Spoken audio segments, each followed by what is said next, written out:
Hi, everybody. It's Teepa, and I'm here with a guest, Gregory Mackel. Okay, say it for me, It's Gregory. McKelvey, but it's whatever. McKelvey. I was like, ooh, I got in the middle of it and went, now I'm not sure which way to put the rhythm. And that's appropriate given what we're going to talk about today. So, Greg, tell us a little bit about what brings you into this space and into our relationship here. Well, thank you much. I enjoy the opportunity to share some of the ideas I have and been learning about art and being now sort of a new care partner. I'm an 81, soon to be 82-year-old retired geologist, a professional photographer at times. I love to write.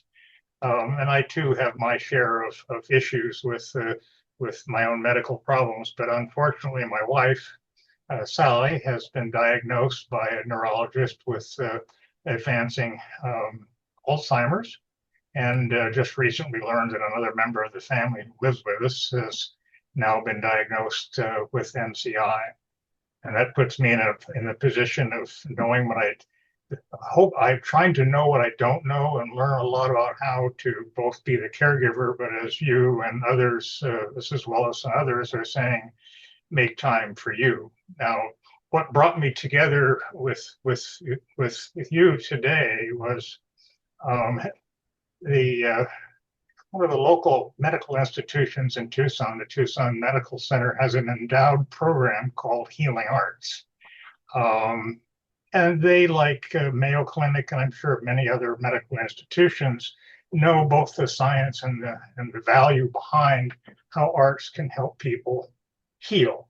Um, and I've been a contributor to that program for several years. And I do recall an incident which was I didn't know until 2 or 3 years later just how important that would be.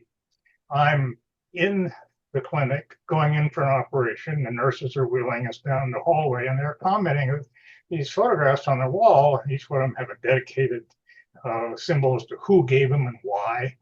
And they're saying, we like these. And the surgeon who was behind said, these really make me calm and confident as I go into surgery. And I'm saying, this is really a good thing.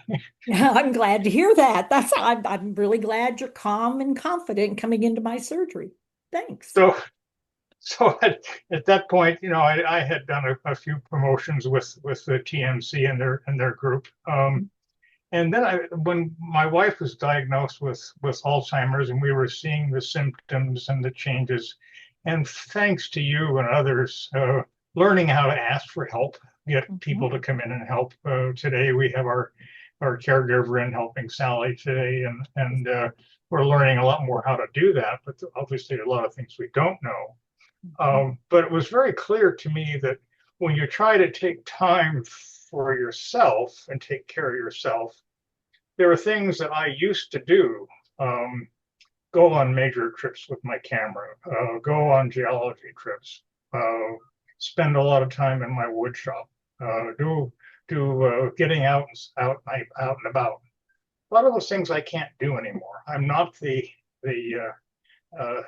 50-year-old that I was. I'm the same age as my bride.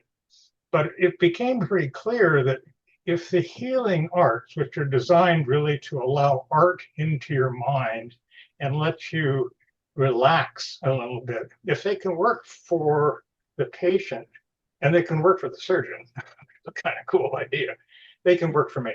Um, Mhm. Mhm. and I began to realize during one of the local support groups for caregivers that that was not something that people were talking about too much. We talk a little bit about the value of a pet, and of course, when I have a 16-pound cat that'll jump on my lap, and I'll have the piano music in the background, part of art. And Mhm. I can at any time. I don't have to schedule a tennis match. I don't have to work about going around to get to whether it's going to be sunrise in the top of the mountain to get the best photograph or whatever. I can open up a book. I can look at a piece of art on the wall. I could do it anytime there's a lull in what's ever happening to me and let the artist take my eye, tell me his story. Wow. And if I can listen to that story, that calms the pressure. And I've Yeah. also learned maybe this is not learning. It's an aha moment for me, but if I can do, one or two trips a day or a week and go out and do a little bit of photography, I can't store that up. Yeah. That extra space, that relief of pressure isn't like putting preserves in the pantry. You Mm-mm. got to keep feeding it. Yeah. And for me to feed it is anytime there's an opportunity to sit in the old black chair with cat on your lap, um, maybe smelling someone's making good chocolate chip cookies, any of the senses that are bringing back all these memories, I can relax enough so that when the next crisis comes, and there's always going to be one, whether it's medical or whether it's smoke alarm going off or somebody's breaking our glasses or whatever, that I'm not going to overreact. Now, there are Yeah. times I have, be the first to admit it, but I also know that if I can let the arts help me do this, and it's not just me as a photographer. Mm-mm. Um, I have on my wall my grandmother's painting, which she did in Pennsylvania back in the old days when she was 103. I can look at her painting and let her tell me the story, and it takes some of the pressure and just reduces it. That's why I'm here. Yeah.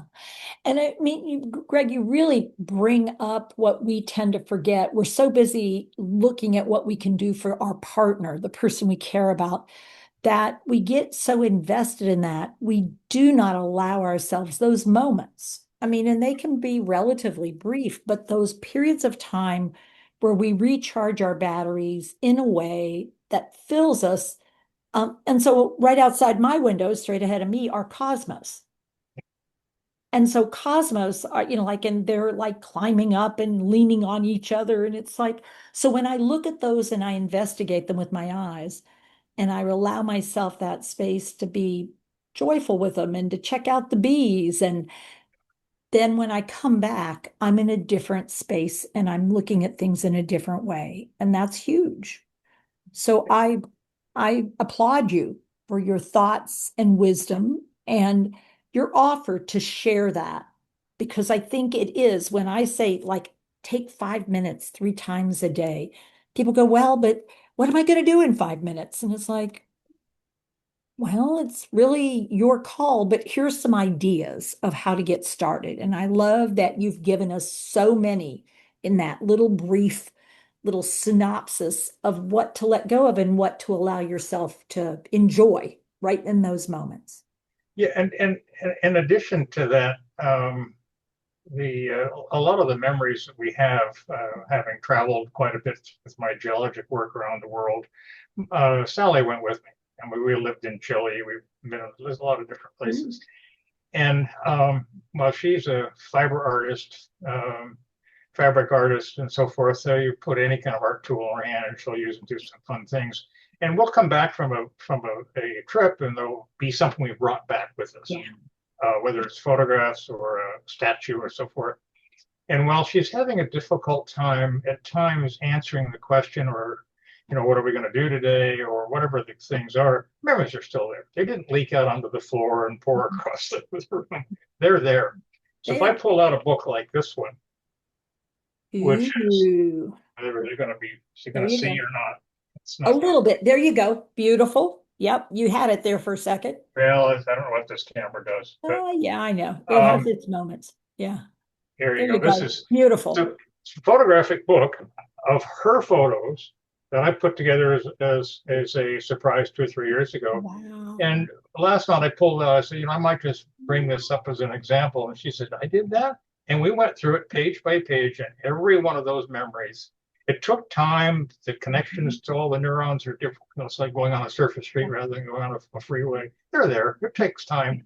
And that is tremendously important to me to see no matter what progression she's going through, she's still there. And Yeah. she loves these things. Well, what really you're pointing out is the wiring may not have been absolutely spectacular and wonderful, but what does happen and what is remarkable is your ability to help her find that wiring again, connect it. And by doing that, you're preserving those neurons for longer. And it's not work. There's pleasure in that. There's joy in that opportunity Yeah, I for don't know both that of you. I agree with that. And you obviously are the experts and we listen carefully to your experiences and your words. The concept of delay or, stretching out life is only Mhm. valuable in my point of view when you're stretching out the life that still brings a smile. Yeah. And when that smile is there, I'll melt on the floor. I mean, that's just the way it is. Yeah. My Yeah. my father passed away from ALS, and I've seen it where the body gives up and the mind is still there, and it wasn't quality for him. He made a different choice. Yeah. We watched my wife's younger sister pass away from frontal temporal, and while the people said she wasn't in there, the moment we'd get her on a Zoom call and Sally would say something to her sister, that smile was there. All those memories Yeah. were there. And that's what I look at people's, what's good for them. And I can see that smile. That's what's giving. That's what I care about. I couldn't agree more. And I think people give up that too easily and believe the story of this is horrible, this is terrible, they're all gone. And it's like, well, that's not true. You Yeah. have to be willing to go on the journey a little bit. But if you come along, you can really do amazing things. And so it's remarkable. I just Well, see it again and again. haven't been married for 60 years. We ain't given up yet, kid. I'm with you. I'm with you. So I want to say thank you for what you choose to do with your wife, but more importantly, what you've chosen to do for others. And this is what we call that legacy work that we're doing to change the culture of care, to change the messaging that's out there, and to change the opportunities people have to stay connected, to do something different, to take care of themselves, and to take care of one another. Well, thank And you. I yeah, honestly believe that the healing arts programs, which are somewhat misnamed in a sense, yeah, um, could very well be a larger part of the support groups that are sponsored by just innumerably really good people around the world. love it. And they may be in the same building, which is the case at Tucson Medical Center, TMC. Um, they have a lot to give each other. I don't know how we get them together, but they do share the same Yeah, things. I love it. And I love that whole concept. You're giving me this like aha moment here. So good job, Greg. I've got a little aha cooking here now. Oh, thank you. Yeah, thank you. And thanks to you and your wife both for you and Sally making a difference in the lives of others. Well, you've made your differences and continue to, and that's what sharing's all about. We It appreciate is. your support and the opportunity to talk about things which we're learning, but are really important. Yeah, thank you. Well, thanks for never stopping until it's over. So Thank you. thanks, Greg.